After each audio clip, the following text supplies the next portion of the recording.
I thought we just kind of talk about your adventure uh, Yeah, out west and buying the car, and you said that's like the third or fourth time that you've done that. it's the third time that we've done that. Hmm. The other two times, well, the first time was we flew into San Diego, Okay. and we flew in the day before the auction, Hmm. and we rented a car. And so on the day of the auction, the next day after we got there, we drove over to the auction and started looking around trying to figure out we actually I had a BMW that I had picked out on the run list. Hmm. So that was the very first car we went and looked at was a convertible BMW. So you flew out to California Mhm. and in hopes that you were going to buy a car to drive home. Yeah, in hopes, Uh, exactly. Yeah. And so when that BMW come running through, it went for a lot more money than what I felt like it should have. hmm. And then after I let it go, I thought, man, now I'm fixing to not have a car to drive home, period, right? Right. And so now I'm thinking, well, the BMW didn't work out. Well, the guy that bought the BMW, I went over and talked to him Hmm. and told him what the situation was. I Hmm. wish I would have told him beforehand. Maybe he would have let me win the bid, right? Right. And Right. and he was a really nice guy. And he said, look, he said, if you don't buy anything, he said, come to my lot. I'll wholesale you, something for you guys to make the trip in. Okay. And so he was a really nice guy. And so the auction went on, and a Denali come running through, a Hmm. black Denali come running through. And I said, man, this sure would be a lot more comfortable than that BMW anyway, right? Right. And it actually went for a really good deal, I guess, because gas prices out there are so much higher Hmm. that and it being a big SUV, Hmm. I got a really good deal on it. And so we bought the Denali. Um, I took it straight to a oil change place, like a Goodyear type place, Hmm. and had it checked over, and it got a grade A checkup. I mean, it was like in Awesome. really good condition. Awesome. So went ahead and changed the oil and stuff in it anyway because we didn't know when it had been changed last. I knew I was going to put, at least 2,500 to 3,000 miles on it. Let me jump in and say, so we're talking to Jimmy Johnson. Jimmy owns Beltline Motors in Decatur, Alabama, which is just down the road from me, here in God country. So Jimmy, he's got a beautiful wife and a lovely family, and he has got an adventurer's heart. So his goal was to fly out to California, to San Diego, I think he said, buy a car. This was how many years ago? This was in 2016. Oh, so 016, fly out there and buy a car from an auction and then drive it home and experience all that fun and all those tax deductions. So that's what we're talking about. And I think this is the first of three times that Jimmy's done this. So the first time he goes out there almost blind, just going to buy a car. And a couple of things I want to point out early that we've already heard you talk about. Number one is this the confidence that you can drop into one of these places and get a decent car that you can drive home. Another thing is something I've talked about frequently is this brotherhood of car dealers. I had a fellow on the show last week, great young guy, and he was complimenting me about how he feels like I'm an ethical businessman, and he's listened to my podcast, and he's right, I am. But I was telling him, I just feel like most of the used car dealers I deal with they will help each other, and that's exactly what you were saying. That this first gentleman was offering you, as it turned out, you didn't have to. So you bought this Denali. How much did you have to pay for it? I don't remember the number on it, Randy, just to be honest with you. I just know it was somewhere in the probably 4,000 under book. Oh, okay. So Uh, under retail. okay. What Um, you any idea what retail would be? Retail on it was probably, if I was guessing, somewhere around the $15,000 range. Okay. If All I right. was guessing on that one. Jimmy deals in better cars than me. I always tell him if I see him standing there, I know I'm in the wrong place because he sells nice I don't cars. know about that, Randy. Well, I do know it because I don't even know But what $15,000 buys. I thought you could sleep in something that yeah, you had thought it'd be several a house, bathrooms. right? Yeah, Yeah, I you have thought it'd be a several house. bathrooms. Yeah.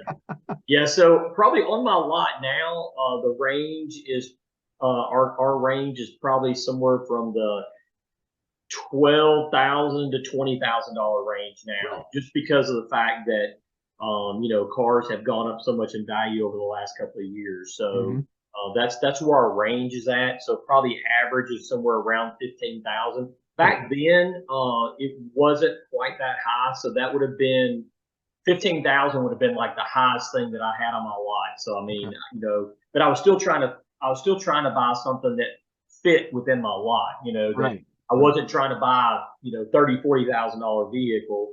Right. I wanted to buy something that when I brought it back, that it would fit on my car lot, that it'd be something that I could sell to my normal customer base. Absolutely. Now, how many miles did you estimate you're gonna have to drive home from there?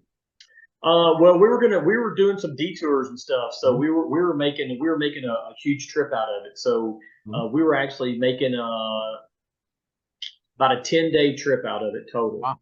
Yeah. and so we probably ended up putting close to. I was going to guess it was probably close to 3,000 miles. Okay. Probably in that, yeah, it was somewhere close to that because what we done was we went from San Diego all the way up the coast of Highway 1 because I never had seen all that. Oh, wow. Wow. And so we drove all the way from San Diego, which is Southern California, all the way up to San Francisco Okay. Huh. on the coast. That had to be a beautiful drive. It was absolutely beautiful. And anybody in this country that hasn't seen that they're Yeah. taking off and going to Cancun or going wherever they're going, Mhm. out of the country, they need to fly across the country Mhm. and go there and see this because it is absolutely.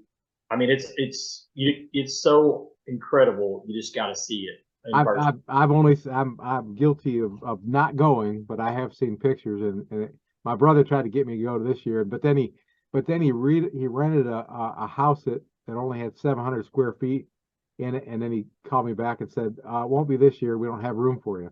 But one of these years we'll do that. It looks like a beautiful place. Well, it needs to be on your bucket list for That sure. It's pretty yeah, awesome. and your wife's name's Casey, right? That's right. So it was just you and Casey. Just me and Casey, yeah. Okay. Yeah, and she's a good traveler too. So Uh-huh. she can our tops is probably if we've been driving for 8 to 10 hours in a day, that's about her tops, Hmm. which is pretty good. That's about my tops too. I don't really want to drive much more than about 10 hours in a day. Sure. Which there was days that we didn't drive that much too because we Hmm. weren't in a hurry. We Hmm. didn't really have any destinations picked out at all except for where we started out at. Uh-huh. So each day was a new adventure. We didn't know where we were going to end up Yeah. at. We didn't know Wow. what hotel we were going to stay in and all Oh, that. wow. You guys And are adventurers. yeah, yeah. So one of the places I got to share this one place because it was just so unique. Okay.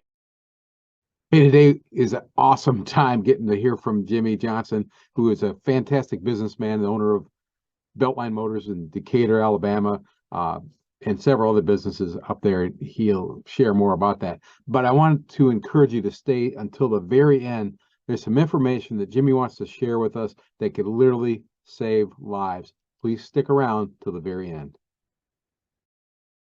So we're going up Highway 1. We hadn't got to San Francisco yet. And there was fires out there at this time. Oh, Okay. yeah. And Mhm. so as we're going up the road, it starts getting a little smokier and smokier. The winds are, I guess, blowing, and it's starting to make the trip a little bit harder to see and stuff on this road that's going right along the edge of the ocean. Hmm. So then it started getting dark, and we start looking at our next town. Well, Mhm. we're a long ways from our next town, Hmm. and then we come to some signs that say the road's fixing to be closed up Oh, ahead. wow. Wow. And so we pulled into this little place. There was a little hole in the wall, like a gas station place, and it had a restaurant connected to it. And we Mhm. noticed that they had some little cabins and stuff out back.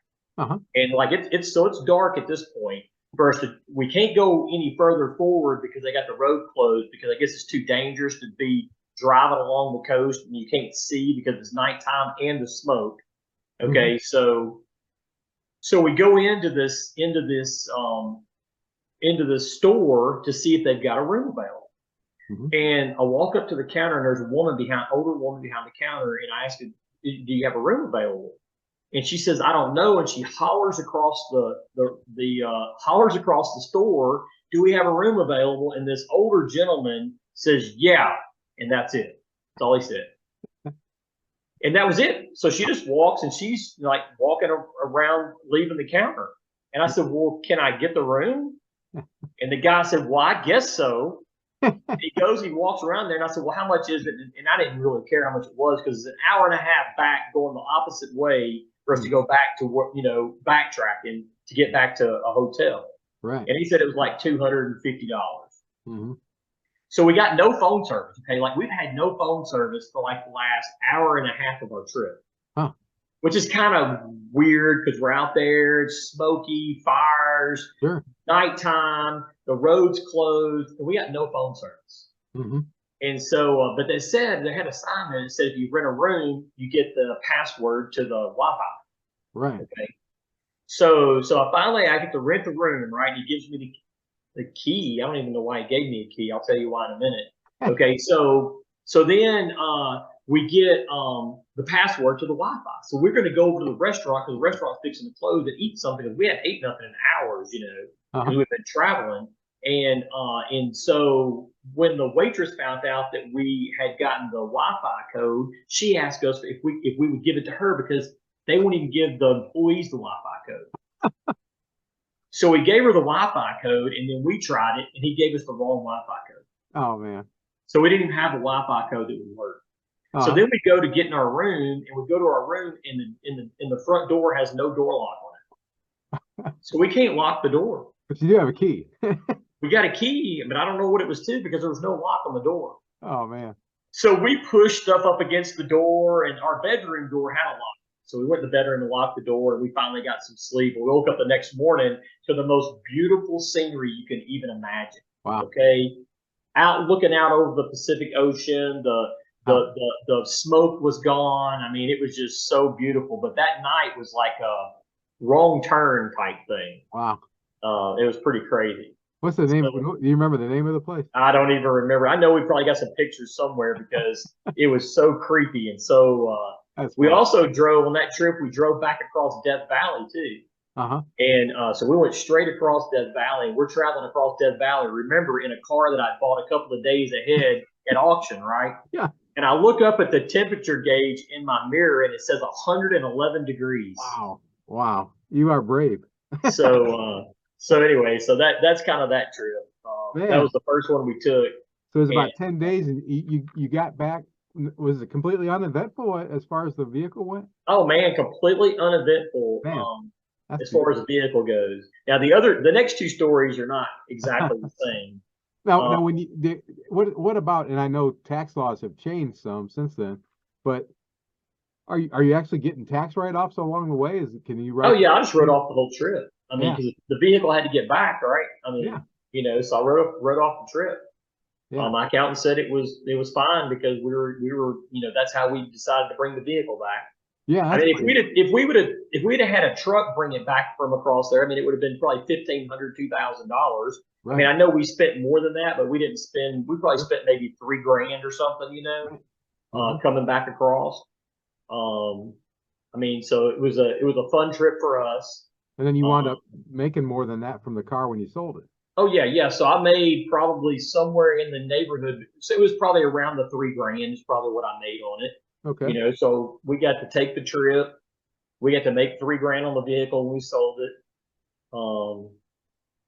And somebody got a great vehicle. Yeah. I mean, we had a really good test drive on it. Exactly. That's one thing you could testify this thing, Yeah. Here's a picture of it being 112 degrees when we were driving across the desert. That's right. That's pretty awesome. So that was year one of doing this, and you've done it a couple more times. Yeah. And the second time you did it was also, it was the same kind of thing, right? You flew out and kind of bought it. Well, so the second one was we flew out to Vegas. Mm-hmm. We wanted to go to the SEMA show, the car, big car show every year in Vegas. So we flew out there. We went to the SEMA show for a couple of days, and then on Friday. What does that stand for, SEMA? SEMA. Golly, that's a good question. I should know the answer to that too. Super expensive motor. Yeah, that's good making that up. Hold on a minute. I'll look it up and see what it stands for. I'd have to admit, I'm not familiar with that one. Well, it's the biggest car show of the year. So Okay. it I'm probably Special Equipment Market Association. okay. Okay. So Specialty Equipment Market Association. All right. So And you're it's basically everything automotive. So anything to fix up a car, whether it's okay. tires, wheels, car stereo, Yeah. paint, all the custom car builders, they every year they're building cars to take Hmm. to the show and Okay. unveil it. You know what I'm saying? So it's like Okay. this is what we built this year, you know? Right. Well, and Jimmy's in that business too. Right. What is it? What's your Beltline car audio? Is that the name of it? Well, yeah, we run everything under Beltline Motors, but it's Beltline Car Audio, and we also do golf cart stuff too. So it's Beltline Golf Carts. Right. We Yeah. do. I Yeah. so far I bought a big old van and a giant TV from Jimmy. So he and kind of the way we got to know each other, guys, is he and I are really the only two car dealers I know in North Alabama that are members of the ITEX Barter Association, and I happen to be members of three of those things. And I'm telling the guys all the time about how, how I squeeze every penny in cash and hold on to it and try to use barter whenever I can.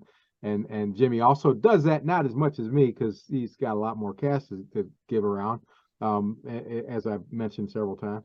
But he's going to tell us he's got one thing to share with us in the third story at least about how iTex barter helped him save some cash. So uh, That's right. hoping to hear about that too. So you're flying Yeah. out to Vegas, So the SEMA show. When was this? How long ago? this was in 2018, I believe. Okay. It was 18 or 19. It was before COVID.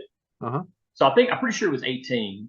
So we flew out there and we didn't have anything like, on the first one I had kind of that BMW picked out, but we didn't buy the BMW. Yeah. Well, this time I decided not to even look at the run list, right? So I didn't even Ah, look at the run list. mhm. And we Ubered from Las Vegas Strip Uh-huh. to Manheim, Okay. which is right outside of Vegas there. Hmm. And so we Ubered over there and got dropped off and had no idea what we were going to buy. And we actually bought a Infiniti QX80. Hmm. My wife had one previously, and she really liked driving them. And I thought, well, we'll buy this, and this can be her driver for a little while Sure. before we sell it. Is that a SUV? It's an SUV. It's the big SUV that Infiniti makes. That's why I figured. Yeah. Uh, okay. And so did you get a chance to take a look at that beforehand? Nope. I didn't Really? get a chance to take a look at it beforehand. And all those auctions out there, you can't drive them on auction day. Oh So you man. can't take them and do anything with them. Ooh. And matter of fact, I think I bought that one. Well, I mean, I pretty much bought it as is because I was going to get a post sale inspection on it, Hmm. but they said it was going to be close to 5 o'clock that day before they were going to be able to do that. Hmm. And we were already checked out of our hotel in Vegas, so we just had to drive back to Vegas and get our suitcases, Hmm. and then we were hitting the road. And so I drove it around the parking lot for a minute and just hit the road with it. It actually ended up having a bad transmission.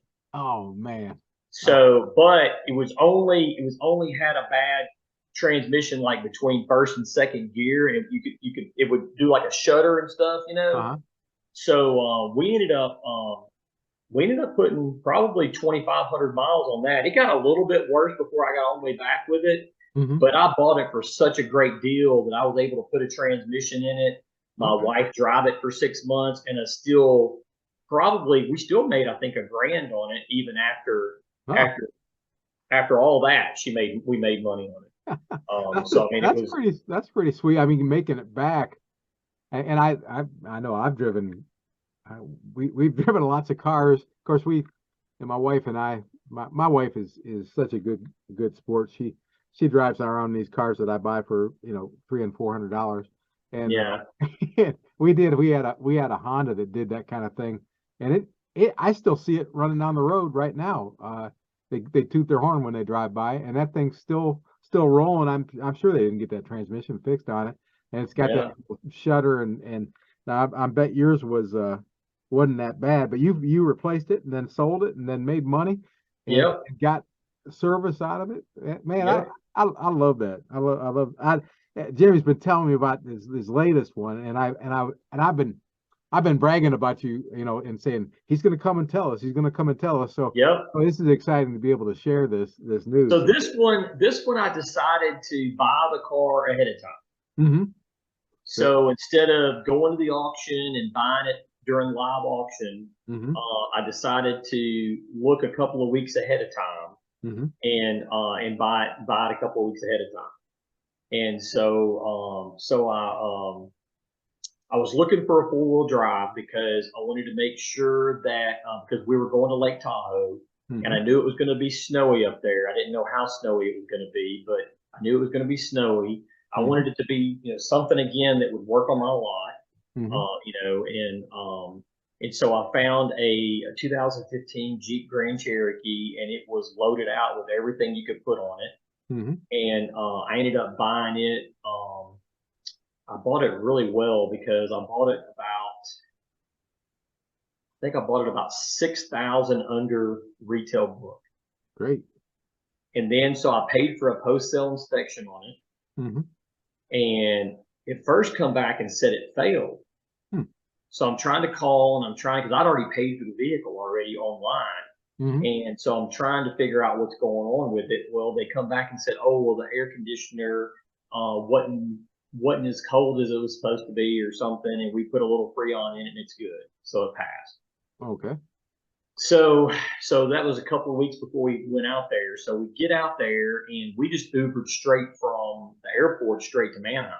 Mm-hmm. Before we went and checked into our hotel in Vegas. This in Vegas again, yeah. Yeah, this is in Vegas. Mm-hmm. And so which one of our destinations? Well, we'll go over that in just a minute. But so we Ubered over there. When we get over there, man, it was way back in another lot. I had to walk about a mile. This place is so big. I had to walk forever to get to where the vehicle was at. Mm-hmm. And so there's a gas station that's right when you get out of the auction. There's a gas station right there. So, you know, I got in the car, we loaded our luggage up, went to the gas station to fill it up with gas and check the oil. I went to check the oil and I went to pull the dipstick out, and the whole dipstick holder was out of the block. Like it wasn't down in there. Mm-hmm. And so I'm thinking, oh no, you know, so I start messing with the tube, and I thought I got it back down in there. And then I pulled the stick out and there's no oil in the stick. Ah. And I thought, well, I don't know if I got it back down in there or not. I don't know if it's got oil in it. I don't have any oil in it. So we looked up, we Googled and found the closest oil change place to where we were at. And so we went there, and sure enough, it was that low on oil. I guess because that dipstick was out. So the PSI that I paid for, they didn't do a very good job checking it. It's not. So anyway, so there was the back brakes were completely wore out on it. The back shocks were completely gone on it. The front left strut was bad. There's quite a few things that were wrong with it. I didn't do anything about the front strut or the rear shocks because they didn't have any available. But I did replace the rear brakes and the rear brake rotors, and I replaced because I knew I was going to be driving it in the snow, and I wanted to make sure the rear brakes worked. Sure. And then changed the oil. They fixed the dipstick for me. I ended up spending about $700 on it there. And there was a casino and restaurants right across the street from there. So we just walked over there and had fun at the casino and ate and stuff while they were fixing our car. And so that's really all we had to do to it to make it back with it. So the oil being so low, I guess that'd have been the big one. That was the oil goes. There's a Hemi engine too, you know, and luckily I don't guess anybody had ran it very long on low oil, you know. Right.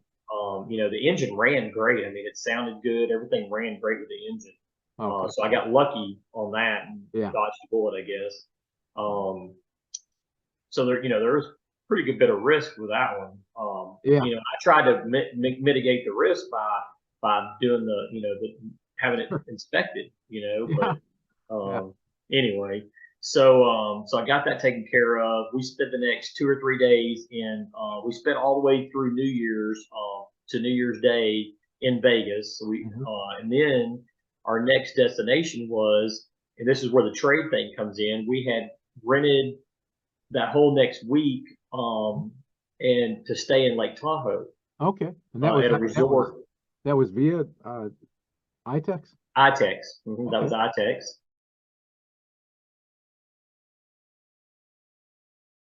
Yeah. And so and it was a pretty awesome place. But Yeah. so we started getting closer, and that's right when the very first blizzard had come through. Oh, wow. They got so much snow that you couldn't tell that cars were covered because you couldn't see the cars. That's how much snow they'd gotten. Man. And they'd gotten that about 2 days before we got there, and so we're getting there almost at dark because it's about 7 hours from Vegas to there, and they're closed the mountain down where our resort's at, Man, that's a and long, so gotta be a long I'm drive in that yeah, so time. I'm pulling up like we've been driving in like a foot of snow. Okay, luckily this thing's all-wheel drive and it's driving in it great. Huh. Okay, so we pull up to the bottom of this mountain because they're stopping everybody, and I knew the address in my head of where I was going, Mm-hmm. and I said, "Yeah, we're going to so and so address," and they said, "Oh, it's a local. Let him through." And I'm sitting there going, "I am not no local, and you probably shouldn't be letting me through, but I want to get to my condo, so I'm going on, right?" Yeah. And so I said, "Yep," and I went on past them and started up the mountain, right? And I'm talking about it's some sketchy Mm. curves and all that. And we ended up getting to this one spot where two people are stuck. And I just drove right around them in this Jeep and just kept going up the mountain. And we got all the way Huh. to our condo Sweet. and and stayed there. So we stayed there for a couple of days and we got to experience Tahoe and all that. And like I said, we had the whole week, Mm-hmm. but then we saw there's another 11 inches of snow coming in on Wednesday. So we thought, nah, we don't want to be in another 11 inches of snow on top of what all's already here, you know. And so we decided to go ahead and head out. Then we headed out Tuesday afternoon and started back because there's a lot of things across the country that we wanted to see that Yeah. we hadn't stopped and seen before. I'm And just amazed that you're an Alabama guy. You're from Louisville, aren't you? Is that yeah, Louisville's where I was born. Yeah, but I've yeah? been in So, Alabama since I've been 14. so I mean, for those of you who aren't aware, here in North Alabama, when we get a quarter inch of snow, we go out and take pictures of our house, and then we stay home for the week. Uh, Yep, that's so, right. so when Jimmy's out driving through feet of snow with more feet coming, and he's just zooming past people. So this is an impressive story for all of us down here. We got people listening to us in the frozen tundra, so they're probably not that impressed, but I am pretty impressed. That's pretty cool. Yeah, it was pretty big adventure in the snow, you know. So I was definitely glad I had an all-wheel drive vehicle that Mhm. handled that really well. And man, we just started coming back across the United States, just taking our time, and Mhm. we got to see all kinds of stuff that was really just amazing Yeah. across the country coming back. And Well, we're gonna do a little bit. Do what? how long was your trip back? How many days did So you we take? spent so we left on Tuesday and we ended up back at home on Saturday. Hmm. Is that right? Saturday. Yeah, we got back on Saturday. So, No, we actually got back. We might have got back on Friday night. No, I think we came back in Friday night. We were going to stay in Memphis on mhm. Friday night and come back in on Saturday, but I think I went ahead and drove on because we were only 3 hours from home at that point. So So you we went got home. Tuesday a week plus till Friday. That But so we left out on. Yeah, no, we weren't gone that long. We left out. We flew out on Thursday, I think it was. Yeah, we flew out on Thursday mhm. the week before, and we got home the following Friday. Oh, So okay. we were gone for 8 days Okay. total. We Yeah. were, But you and had fun time. we put 3,000 miles on the Jeep. And I know we talked and you said, well, we said let's get it sold and then we can talk about and that. And so what was the final score on that one? I know you made some money on that one. Yeah, so I got it pulled up right here. So we ended up spending some more money on it, replacing that front strut and all that. So we ended up spending $1,396 on it total, Hmm.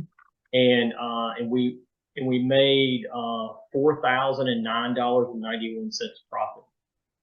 Is that net profit or is That's net profit on that vehicle. Yes, that's net profit on that vehicle. And then I floor planned myself. I got my own floor planning company that uh-huh. I floor plan myself. So Uh-huh. you can really add another $600 to that because I pay my own floor plan company $600. So you might as well say $4,600 total. So Jimmy is smart with a capital S. You can already hear the multiple streams of income. We can all learn from this cat all the time. So that's just one of he's a really nice guy. I enjoy his friendship, but I just like some of this smartness to rub off on me. So every time I Well, see him, thank you. I try to shake his hand and hear what he's got going on. These are three fantastic stories. I encourage you to think outside the box. This is just an idea of something that you can do. Jimmy's obviously buying better vehicles than I traditionally buy, but what a cool way to spend some time with the person you love and get a new vehicle and bring home Yeah. some more bacon. It's pretty cool. Yeah, some more profits. Well, and we sold that Jeep I guess about 2 weeks ago now. Hmm. And a buddy of mine sent me a picture 2 nights ago of where he had it on his rollback where the guys totaled it out.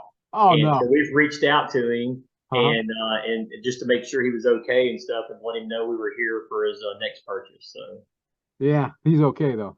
yeah, he's okay. Yeah. Oh, that's good. Well, yeah, nothing you can do about that. But No. again, you had to feel ultimate confidence, knowing where you had taken that to, and knowing what you had done to make it right. Yeah. Yeah. Yeah, that's a great story, man. I really appreciate that. Um, eh, is there anything else you'd like to share with my audience while we're talking? Um, Well, I mean, just I do all these things, and really, instead of us giving ourselves the glory for it, I mean, God gets the glory for it all. mhm, I mean, and in my business, I mean, especially since I really had a transformation in myself in 2016 with some of the stuff that I went through with the loss of my daughter and all, and mhm, and it's taught me to 100% put God first in everything that I do. mhm, And that goes over into how we treat our customers. What we do as a business here. mhm, And it's one of the things that I think a lot of people don't really take it into their business. mhm. They'll go to church on Sunday and then, on Monday it's, see who we can cheat out of what, what I'm saying? Like, and Unfortunately, yeah. yeah, I mean, it is unfortunate. And, Mhm, and I'm doing my best to make sure that the people that work for me know that we don't do business that way. mhm, And we're not going to do business that way. And, mhm, and so I think it's super important to bring that up and, anytime I can, to mhm, let people know, put God first in everything that you do, and mhm. everything else will just fall into place. I I I respect you for that, and I try to emulate you. I always tell the guys my dad taught me to do business, so you won't have to worry who's on the next aisle at the grocery store. And That's right. from my lot, I can point to the grocery store I go to, and I can point to my house a half mile away. So I'm going to see those people again, especially some of those cars that I tell them they shouldn't drive any more than 5 miles at a time. But I do tell them in advance, and That's right. You give them the heads up, right? they know what they're getting. But Yeah. no, it's that's a wonderful thing, and I appreciate so much you taking the time to come share with us. And if you don't mind, I'd like to share a little bit about your daughter and tell the guys. Can you tell them a little bit about the situation with I the can. yeah.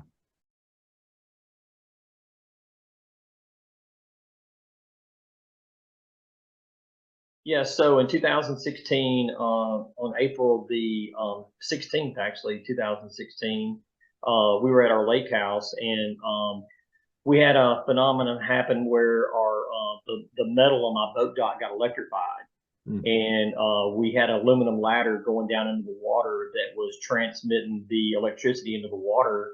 mhm, And one of my daughter and one of her friends jumped in, and we didn't know there was any kind of issue. And me and my son actually were both working on the walkway going down there, just replacing some new boards and stuff on the walkway. And we heard help come from the water, and I thought it sounded funny, and I heard it again, and I took off running down to see my daughter's friend actually hanging onto the ladder. And mhm, my daughter actually, I'm pretty sure I saw her underwater, but wasn't 100% positive. And what I thought in my head was something was pulling her down under the water, and so I just dove in immediately, trying to grab her. mhm. And when I dove in, of course, now I'm being electrocuted too, Wow. and the only thing I could grab a hold of was the ladder, which is where the source of power was coming from. But I knew what was happening to me. They didn't know what was happening to them, so I hollered out, cut the power to the dock, cut the power to the dock. Mm. And as I'm blacking out, I come back to for a second, Mm-hmm. and I look over, and my son had jumped in the water as well because he didn't know what was going on. And I think because he had grabbed a hold of me, it brought me back to for a second, And as I'm blacking out the second time, I knew we were all going to die if the power didn't get cut off. But luckily, my wife had heard me say that, and she went and cut the power off to the dock. And at that point, I dove several times trying to reach my daughter, and there was just no getting to her at that point. And, but the other girl ended up surviving. I lived, and my son, we were all ended up being okay. So that's one of the things in 2016 that. Is there a place where people can learn more about this? Because I mean, this is just something people. Yeah, the initials is ESD. So if you just Google ESD, it's electric shock drowning. There's a lot of ways that this happens, and there's a lot of things that can cause it. And you think about 110 in a big, huge body of water. You really don't think, unless you grab a hold of it, you don't really think that it could put a field out in the water that would paralyze you. No, you wouldn't. Because that's what happened to the girls. The girls started being paralyzed before they ever got to the ladder, and they didn't know what was happening to them. So instead of swimming away from the source, they were swimming to the ladder to try to get out. Sure. Wow. Which is what anybody would have done if they didn't know what was happening to them. And so the closer they got to the ladder, the worse it got. And I think what happened is that my daughter's friend was in front of my daughter, and she pushed her to the ladder, and because she grabbed a hold of the ladder, you're kind of stuck on it until you completely go out and you let go of it. And my daughter never made it to anything to hang on to. And so I think that's really what happened that day. Well, I'm going to put a link to that on the show notes so people can learn more about that, just to inform them. Yeah, and there's some equipment out there now that they're making for docks that Shock IQ is one of the ones.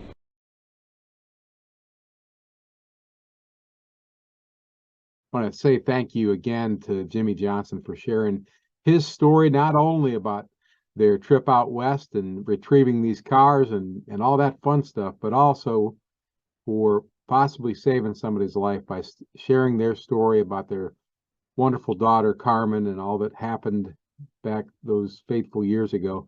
Please share this with people that you feel could benefit from it, which is pretty much anybody that's near the water at any time. Learn more at the links that are down below of this video, or wherever you're listening to the audio. There's links on our website at FlippingGenius.com that can lead you to the products that Jimmy just mentioned at DocIQ.com, and more videos about this situation that you can share with people that you love. And let's help save some lives. Hey, thanks everybody for listening. Please share Flipping Genius with everybody you know, anybody that you think we can benefit. Number one goal of Flipping Genius is to help our listeners make more money, help our viewers make more money. And thanks again to Jimmy Johnson for sharing some wonderful money-making ideas and stories of his real life here in Decatur, Alabama. And you can do it too, folks. So, hey, let's work together. Let's make some money. Let's all become Flipping Geniuses.